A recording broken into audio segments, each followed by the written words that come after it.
everyone. Welcome back to the Going Scared podcast. This is your host, Jessica Honegger, founder of the social impact fashion brand Noonday Collection.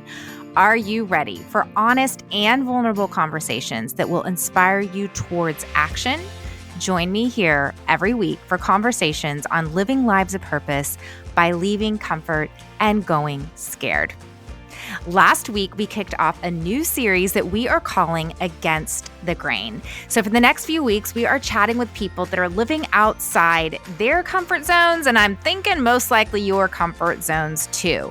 I wanted to have these conversations in hopes that we might also be encouraged to live a little bit more on our edge. I know right now, at least, my normal motivation and joie de vivre has really been numbed out for the past few months. And sometimes hearing from other people that are choosing to swim upstream encourages me to do the same. Today's guest, Angela Braniff, she is swimming upstream in so many areas of her life. She has grown her family non-traditionally, so she's done embryo adoption, which is a term called snowflake adoption, if you have not heard of that. She's adopted domestically. She's adopted a child with Down syndrome, and in fact, she now has 8 children. Okay, so that's swimming upstream, let's face it. But not only that, during the pandemic, she and her husband and 8 children decided to leave the city and move to a farm. So she's got animals all around her and she's homeschooling. But okay, I'll be honest with you. When I get an image of the person I just described in my head, it's not how I experience Angela. Angela is she's super into style. She's so friendly and connecting and authentic. And I have loved getting to know her actually in real life over the last couple of years. So I'm really excited to get to introduce her to you if you don't already know her. If you're on YouTube, then you do know her. She has a really popular YouTube channel, This Gathered Nest, and another one called Angela Braniff. She also wrote a book that was released in April of 2020 called Love Without Borders: How Bold Faith Opens the Doors to Embracing the Unexpected. So let's listen in to Angela.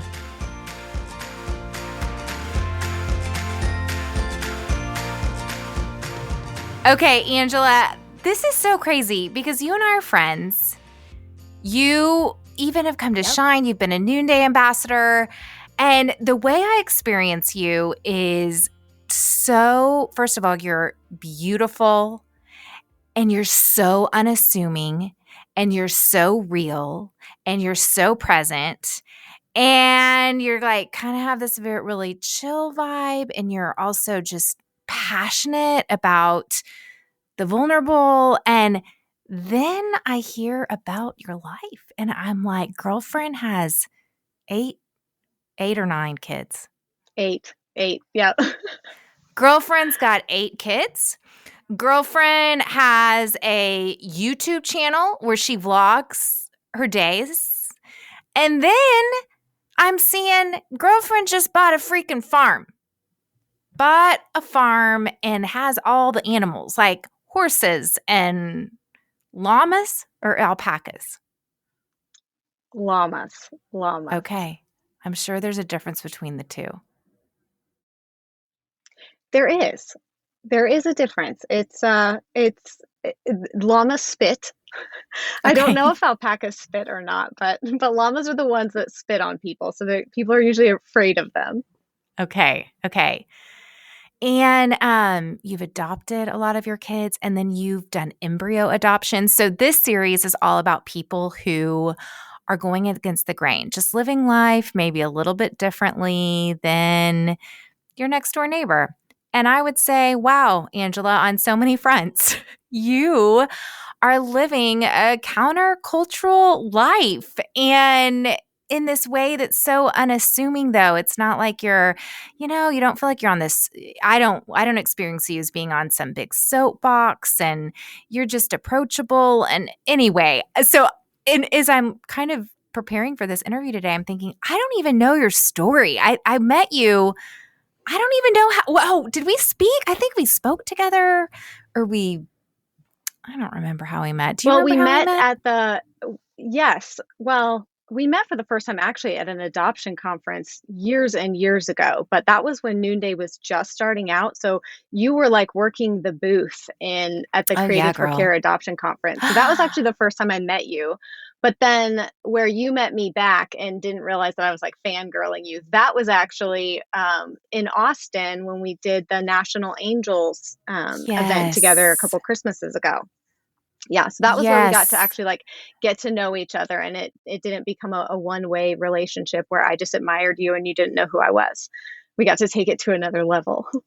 Oh my gosh. And you are someone who just shows up for people. Anyway, I admire you. I just yeah, you are one of these very rare people in the world, and that's what this series is all about. So I've been wanting to have you on, and I'm like, this is the perfect series to have you on. And so as I'm prepping for this interview, I'm wondering, have you always kind of been a little bit going against the grain? Like in high school, were you one of those that just kind of felt a little bit on the outside? Like, tell me a little bit more about child or teenage Angela. Yeah, well, first of all, thank you so much. Your words are so kind, and it really is such an honor for me to be included in this series. You have amazing guests on this podcast, so I'm super honored to just be here. But as far as like me in high school, it's kind of funny because I've always felt, I feel like everybody says, like, oh, I felt like I was a little bit different, or at least I feel like a lot of people say that. And I definitely felt it, but I was really scared to show it. I felt like I needed to fit in. So I feel like high school, especially for me, was a time where I was really kind of butting heads with myself. Where inside I was saying, I don't really want to like be like everybody else and do all the same things as everybody else. I'm not even interested in the same things. But at the same time, especially at that like vulnerable age where all you really want to do is fit in, it can be really hard to go against the grain and to sort of stand out. You really want to fit in desperately at that time. So I kind of like tried to convince myself that if I just sort of did like the life checklist, that I would be happy. If I just did all the things that you're supposed to do, then I would be happy. But I always had like this voice in the back of my head that was telling me, like, this isn't you, this isn't what you want. And I had a mom who I get some of my, I hate to say weirdness, but a little bit from her. And she would always say to us, um, if you're fitting in, you might be doing something wrong. And it was like, I kind of internalized that and I really wanted to live out what she was saying to us, but it was super intimidating for me.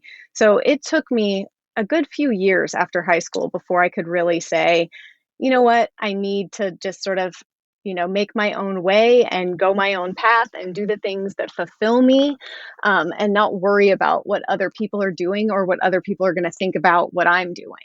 So you had Two Girls Old Fashioned Way, and then I just want you to quickly walk through the 101 stories on each of your kids when you decided to grow your family in a more non-traditional route.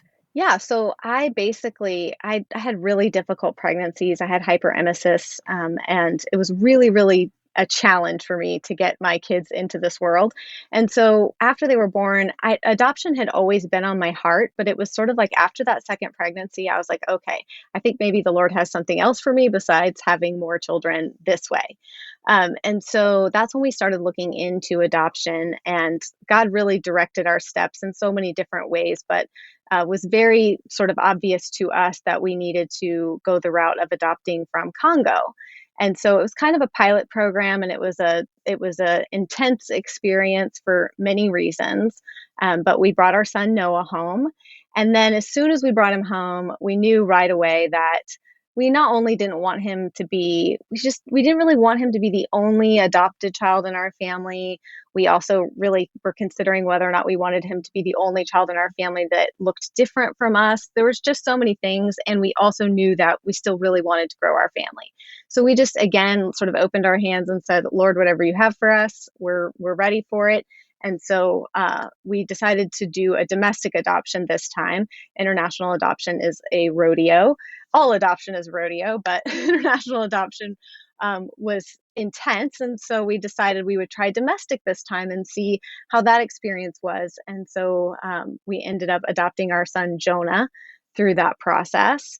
And at that point, we thought we might be done. We had two boys, two girls. So we really felt like, we might be done at that point. And then we started talking about maybe trying to have another biological child. It had been years since I'd had the girls and medical advancements had changed. And so we thought maybe we would go that route. And then through a Facebook post, this is why I love to share with people, like advocacy and sharing adoption online, and even in crazy places like Facebook. You never know who's going to see it, because somebody was advocating for Rosie. And through this very God orchestrated story, I just knew the second that I saw her picture and read her information that this was our daughter. And so, going from not planning on doing another adoption, at least not at that point, to this is my daughter, I've got to go get her, was definitely an intense experience, and something that I kind of had to like go to my husband and be like, I know you're going to think I'm crazy. And so, yeah, so we went to China and adopted our daughter, Rosie. And then when she came home, again, in that interim time, we had been sort of trying to have another baby. And lo and behold, I apparently had developed secondary infertility in that time period between having my girls and then. And so I just was not able to get pregnant. And it was really difficult for many reasons, but really, that wasn't something I had to deal with before. For me, Mm-hmm. being pregnant was the part that always sucked. Like, I was the person who was sick and had to have a PICC line and TPN when I was pregnant. I Wow. wasn't the person who couldn't get pregnant. So having this new identity now of like, now I can't get pregnant, was adding this whole, thing in there that I wasn't totally emotionally equipped for. And it was a really difficult time. So Mm. we ended up doing fertility treatments, and none of that worked at all. um, so at that point, I had heard about embryo adoption again from an adoptive mom group on Facebook. And so I kind of started thinking, gosh, I don't really care at all if this baby is like has my DNA. I don't care about that. I just really wanted another opportunity to experience pregnancy, birth, nursing, all of these things that I had loved so much, even though they were really difficult. And now I had this sort of idea that I might be able to experience them without the difficulty because of the medical advancements. That's what I was really hoping for. So it was like, I couldn't give up on that dream of knowing what it would be like to be pregnant and not sick. Mm. And so we just kind of started talking about like, is embryo adoption, does that even like make sense for us? And we went in and talked to the fertility doctor. They were like, you know what? This is actually a great option for you guys, because it's not your oven that's broken. Your oven works great. It's that basically my eggs had just aged very, very quickly. I had, sort of the eggs of a woman who was in menopause. So they said, your oven works, so let's give it a shot. And so that was when we were like, okay, let's start looking into this. And it's kind of one of those things, I think, you kind of know you're on the right path when it's like every little piece is just falling into place. Mm. And that was very much what happened. We were matched very quickly with two embryos. We had talked to our doctor about, transferring two, in hopes that just one, at least one, would stick. That's kind of the idea. Lots of people transfer two and don't get pregnant at all. And that's what we had done before when we did IVF. So this time, I'd already transferred two embryos that did not take at all. So I wasn't feeling super hopeful, but I just, was kind of like, to me, I needed to do this. I needed to try so that then I could shut the door if this wasn't meant for me. So we decided to go through that process, and lo and behold, I found out that not only was I pregnant, but that both of them had stuck, as they say, and I was having twins. And so I will admit that for me, it was actually really hard mentally. And I know that that makes me sound like a crazy person, because it's like, well, lady, you put in two embryos. What did you think was going to happen? But it's really hard to kind of explain how, when you have so much trouble getting pregnant, you've done IVF before and nothing has worked. We didn't have miscarriages or anything. We just weren't getting pregnant, period. Mm-hmm. So to me, it was almost like at that point it had become something that was so unattainable that I couldn't even imagine it would happen at all. So then to find out that, like, oh my goodness, there are two babies in there, two heartbeats, it was sobering really quickly because I got sick very quickly. Oh gosh, especially And after you were sick before and unfortunately, now you have twins. yeah, unfortunately, the medications and different options that, and again, I had like met with my doctor and planned everything out, and he was totally on board and felt really confident as well. And it just, none of it worked for me. And I ended up hospitalized. I think I was about 7 weeks pregnant when I was hospitalized, and I was there for about 10 days. Um, Getting again TPN and a PICC line inserted, and just trying to kind of keep me and the babies alive. So, what is life like when you've got Kennedy, Shelby, Noah, and Jonah at home while you are at home sick as a dog with Ivy and Amelia? How, what was going on? Like, was CR running the show? What was your support system like? And yeah, what was that? Yeah. So to me, support system, your village is just everything. I tell people, even now with our life, like we couldn't possibly do the things that we do without our village and the people who come alongside us. So when I was pregnant with them, we had 5 kids at that time because Rosie was home then too. So at first, initially, my husband took a little bit of time off work when I first got sick, and then he worked from home a little bit, and then we were able to have his mom come from California. And so she came and stayed at the house and took care of the kids. And she actually stayed from January until March. And until I got my PICC line removed where I could get up and move around, and I wasn't attached to like IV poles and TPN up in my room. Once I could get up and move around, then she could finally go home, bless her heart. And it was really like, just survival every day, honestly. My kids watched a lot of television. They ate a lot of junk, and I just had to give myself grace and give them grace, and not sweat the small stuff because I knew it would be a blip in the radar in the long term. But at the time, I definitely had a lot of mom guilt, and life was really tough at that time. Wow. How were you guys putting food on the table? Because just to clarify, right now, you are a full-time YouTuber. I mean, you and through sponsorships and through partnerships, isn't that how you guys provide for your family now? Yeah, so at the time, I did have my YouTube channel, and I was doing that as a job. I, unfortunately had to turn down quite a bit of work those first few months, but my husband was still working his corporate job at the time. So he worked for a national bank and had been working for that bank since he graduated college. So he had that job, which was great because he'd been with them for so long that, again, they were flexible with us, but I kind of had to go like radio silent work wise for a good little while, which was tough. But yeah, now things have changed even more since then. And I think my husband came home from his corporate job in the fall of 2018. So I've been the breadwinner for our family since then. So we just hit 2 years in November. Wow. Wow, wow, wow. And then Benjamin, your Yeah. final or your most recent? How should I Yes. state that? He's he's as far as we know the final. It's kind of one of those things that like we do feel really at peace with being done, but I feel like I'm so hesitant to use any kind of like definite language because I just feel like that's when God drops something in your lap that you didn't see coming.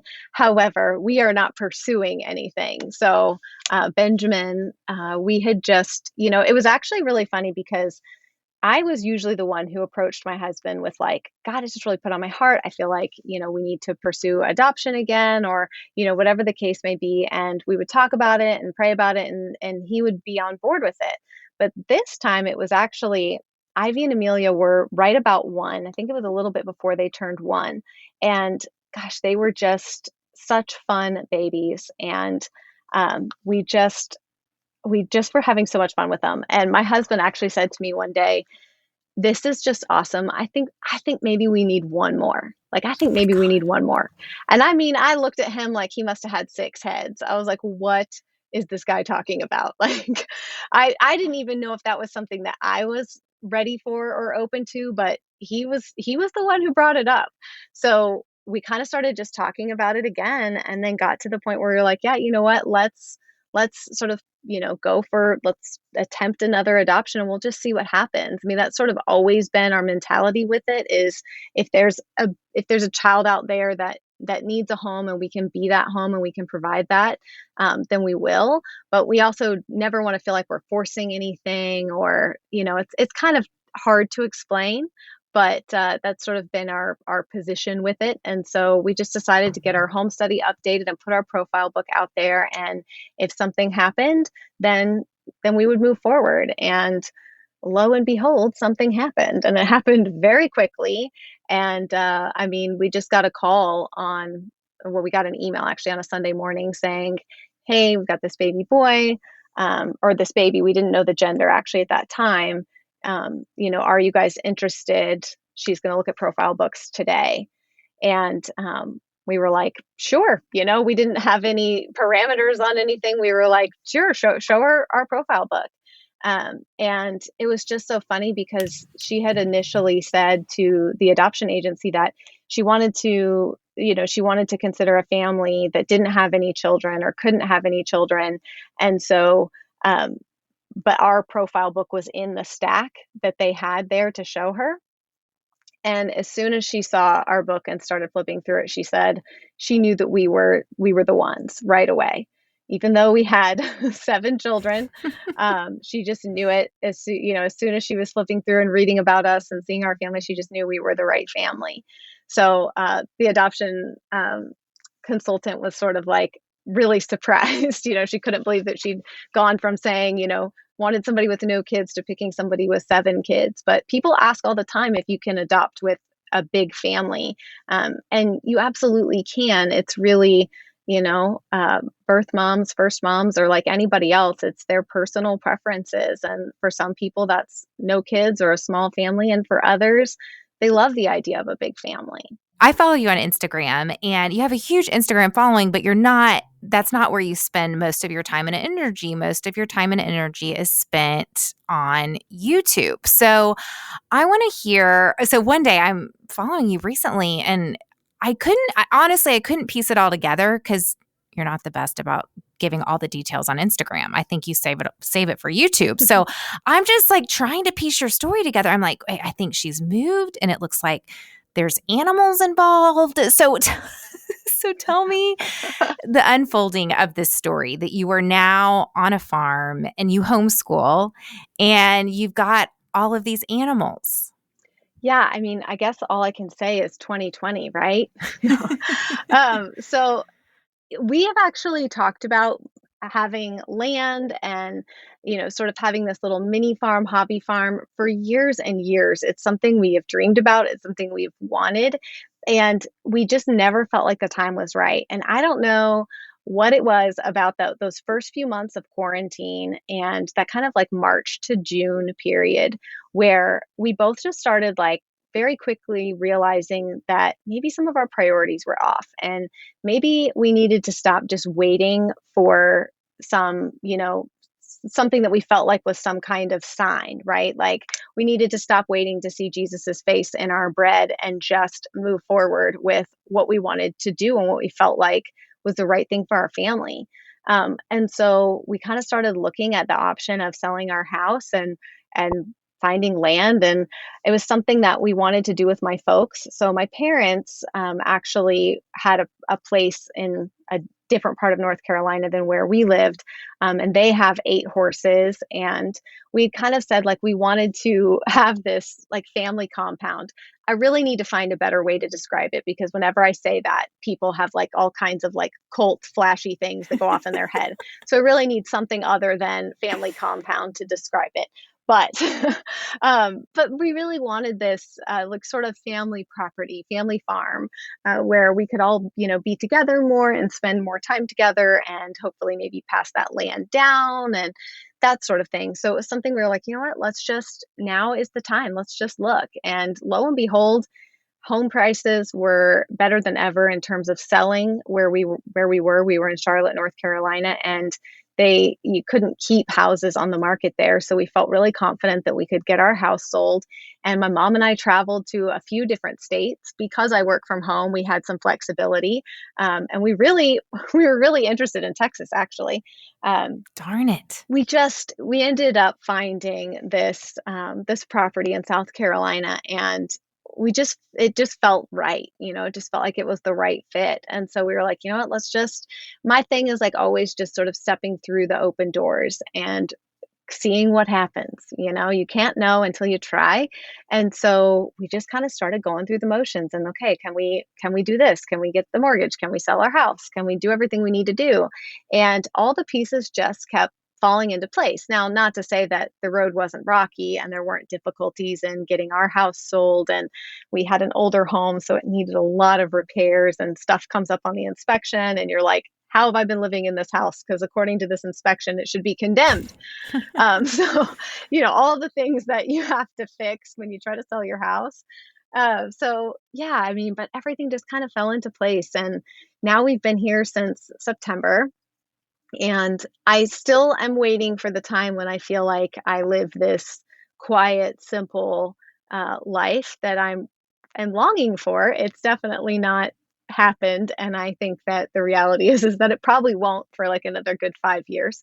And part of that is me, because I'm just so, oh, let's do this and lend that, and let's do this and that. And, I have ideas, and, I'm always dreaming up new things, hence why we have goats and llamas and pigs and all these things. So it's been so fun though Well, to, when you say a farm and 7 kids, there's nothing simple about that. But that's an ideal that you had in your mind? well, I just, I was thinking of the quieter, more slowed down life, which is true. We do definitely have that going for us. Like out here on our property, I feel like we're away from the hustle and bustle of things. And even in this little town that we live in, I feel like the pace is slower. People don't seem as rushed and in a hurry. The pace of Charlotte's just a rapidly growing city. And so it felt like it was just getting faster and faster there. And we just wanted to feel like we could take a deep breath and not have to keep up with everybody else, not have to be in the rat race, so to speak. And so I do feel like that element has definitely rang true since we moved here. But in terms of like actual day-to-day tasks and chores, that certainly hasn't gotten any easier. But at the same time, it's like we love it and we wouldn't change that for anything. I hope that makes Mm, sense. so amazing. Okay. I wanted to talk a little bit about vlogging and YouTubing, because when you get on your YouTube channel, a lot of it is kind of what I would put on an Insta story. It just is like filming your day, and this is life, and you're super approachable, and yet you live on a farm with very lots of children and some special needs thrown in there, and you're homeschooling. But I know that that's your job. So how do you, and I'm sure that, like, take us behind the scenes, and especially now as your girls are getting older, because I'm finding this with my kids, just this whole like needing approval and, wanting them to not Mm. just go off and post whatever. How do you hold that tension of kind of vlogging your life and then also being present to your life and not having it always be about the camera? I'm thinking for the listener that might be a YouTuber, or might also be thinking about, YouTubing or vlogging. What is your perspective? Yeah, and I feel like it's applicable to just in general being on social media and having a family that you're sharing in any capacity, really.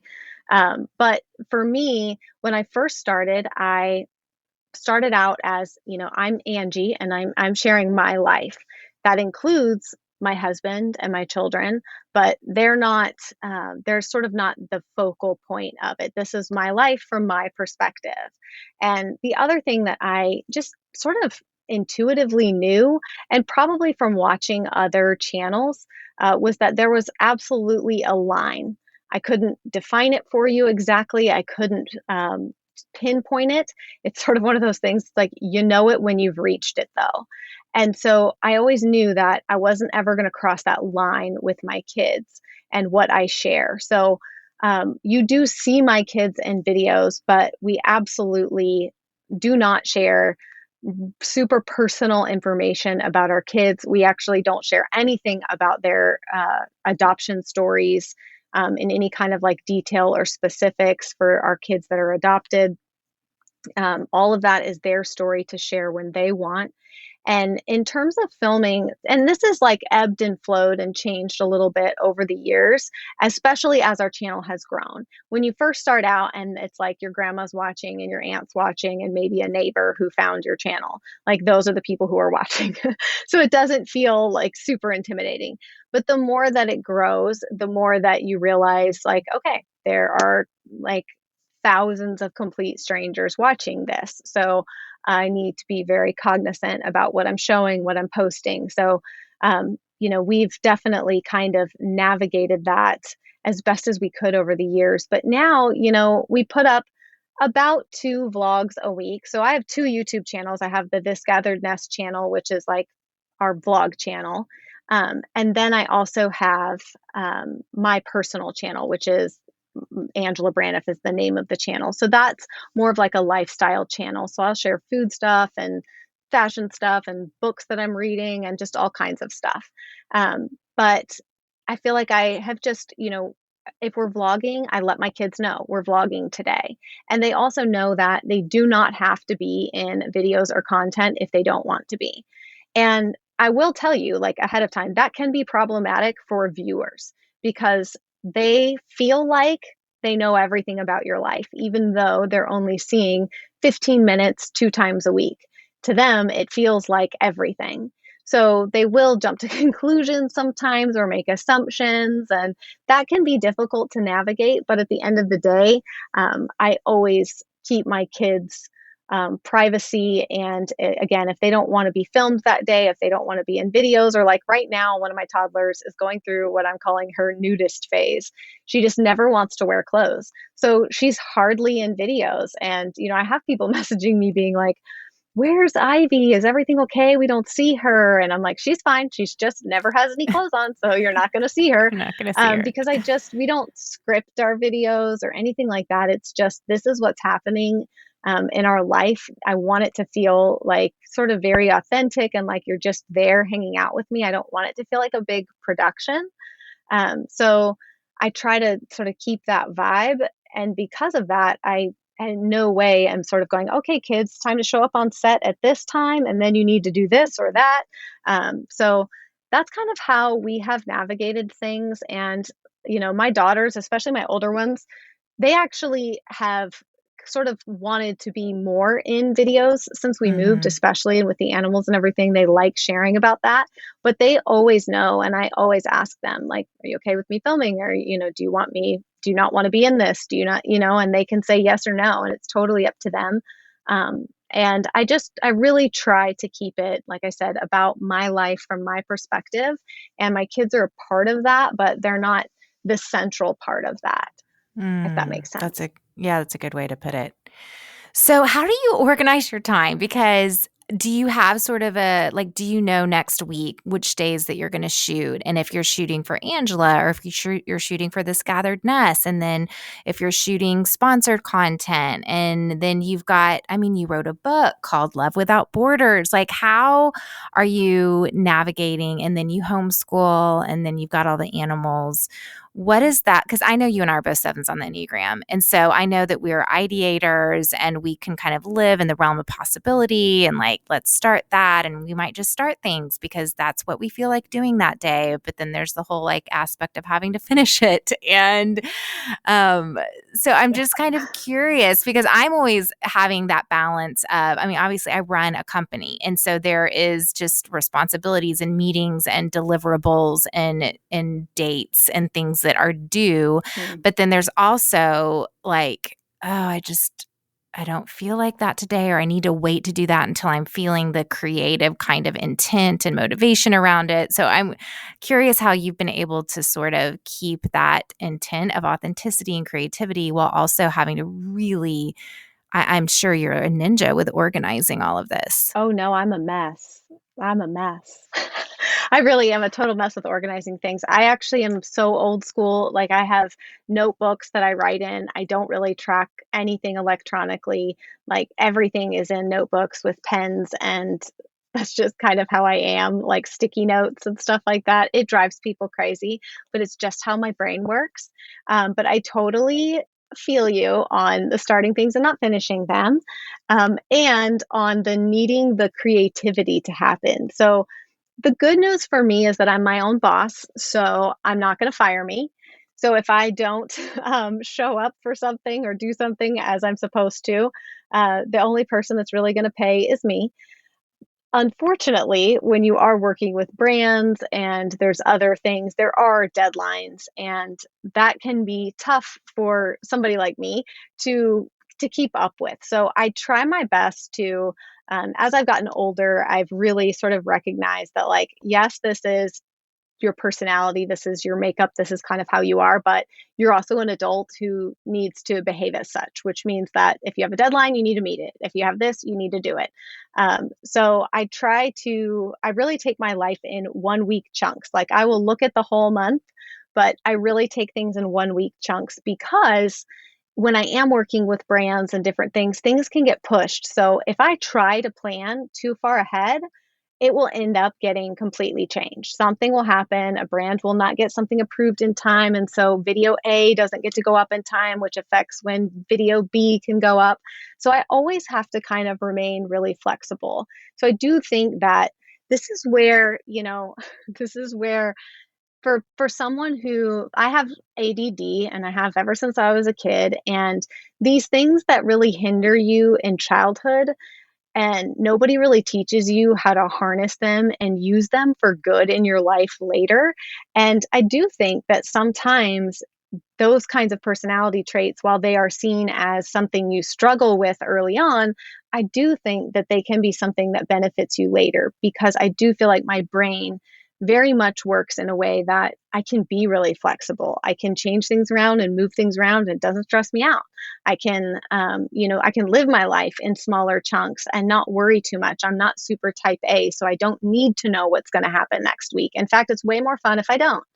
And so that's, I do keep, my week schedule and I kind of look at what's happening, but I basically like every night before I go to bed, I sit down and I go through, my calendar and my list and what do I need to do tomorrow, because that's going to determine whether or not I wake up and drink coffee and go feed animals in my pajamas or, make the kids breakfast, or if I need to wake up early and take a shower and be dressed and have makeup on because I have to film something or whatever. So every day looks a little different for me, which again is great for my sevenness and also great for my ADD. I really was a terrible employee when I had to do desk jobs and things that were really monotonous. So I do think that's part of the way that I thrive in my life and in my job is that things are always changing. And for some people, that's super stress inducing and it's super anxiety producing.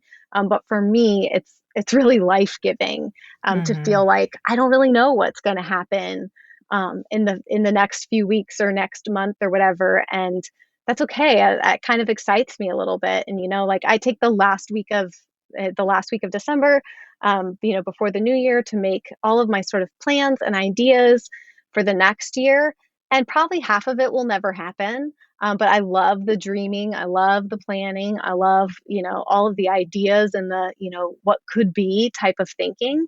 And it's really just kind of fun for me to see what can I get done? What can I achieve? But it does absolutely at times hinder things in terms of like writing a book. That for me, I wrote a lot of that book in the middle of the night because it was the only time my brain could shut down enough. Like I would wake up at 1 o'clock in the morning and it was like, ping, okay, here's what you need to write about.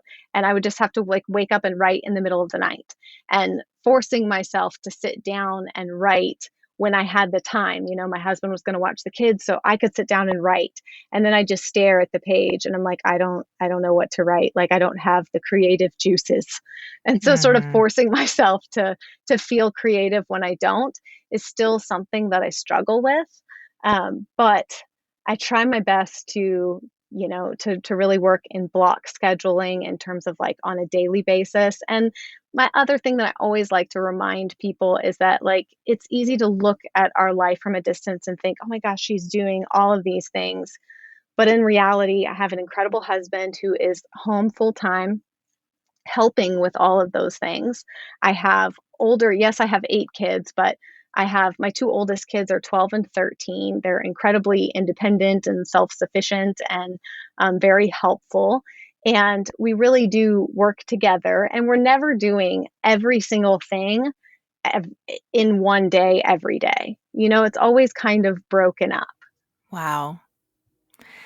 I love hearing that. I love that, yeah, you've learned to just embrace your strengths. And I love that you are not attached to outcomes and that it really is the journey and the process and the dreaming. But just because you dream something, you're not hanging your whole identity on if that's going to happen or not. You're okay to dream and then just kind of let life go where it might take you. At the same time, I mean, it is no small thing to adopt. I mean, as you know, we have a child who's adopted and it's a very intentional process, and especially international adoption, as you mentioned. And so you also have that bias towards action. You're not just going to sit and dream and write something down, but you do take action. And this year you took huge action by saying, you know what, we are going to move. For the person that is listening to this and has kind of maybe had a little bit of realization, especially during COVID-19, this idea of like, gosh, I've realized my priorities weren't totally where I wasn't living out of my values. And COVID-19 sort of showed that. I think we all realized that we were hustling really hard and rampant and life has slowed down. What would you say to that person about just going ahead and taking that action? What got you to really take that leap to going ahead and pursuing this farm dream? Yeah, I think that the biggest thing is you have to stop waiting for everything to be perfect, everything to line up. It's never going to. I mean, it's sort of like when people say, like, when's the right time to have a kid? Well, there really isn't a perfect time. Nothing is ever going to be perfect. I think we have a lot of misconceptions about what is happiness? What does that look like? We see other people, and social media has sort of wrecked how we see other people because we just see those highlights and we think that that's how life is all the time and how our life should be. And I, of course, have learned that it's never going to be like that. Things can be really, really hard. But one of our family's mantras is that hard isn't always bad, and good isn't always easy. So the things that you look at our life and think that that's really hard are the most of the time the biggest blessings in our life. And those things are things that just weren't easy to get to. And I think that that's the reality for most people. So taking sort of all of those expectations off of it and just saying, this is something that I really want. I'm a big believer in like, I don't want to have regrets. There's this funny quote, and I, of course, am not going to remember it right now, but basically about like, I don't want to be buried like in this perfect, pristine body. Like, I want to come skidding into that casket, bruised and beat up and having lived a life. And so that's very much how I feel is like, this is it. I have just this one life. This is it. This is my only chance to do the things I want to do, to live the life I want to live. And not only do I want that for me and for my husband and for our family, I want my kids to see it. I want my daughters to see it. I want them to see their mom doing the things that she's passionate about, and chasing our dreams and doing the things that we feel like are going to bring so much value to our family as a whole. Like, I want them to see me doing that and know that they can do that too.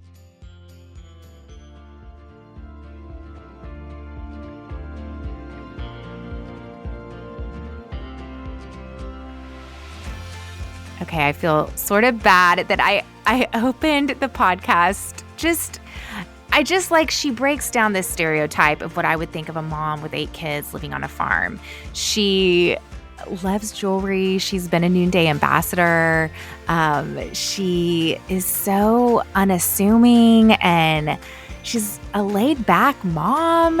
And I just learned so much from her. She's just a refreshing place on the internet. And I know we're all looking for refreshing places on the internet. So if you want to be refreshed, you can go check out her YouTube channel, This Gathered Nest, and her other one, Angela Braniff. And then on Instagram, she is at This Gathered Nest. Before we go, I would love for you to review and rate the podcast, or just spread the word about the podcast. So many of you guys entered our giveaway that we did to launch this series, and it helps people find this podcast, this conversation, especially after a long break. Our wonderful music for today's show is by my good friend Ellie Holcomb. Going Scared is produced by Eddie Kofoltz, and I'm Jessica Honegger. Until next time, let's take each other by the hand and keep going scared.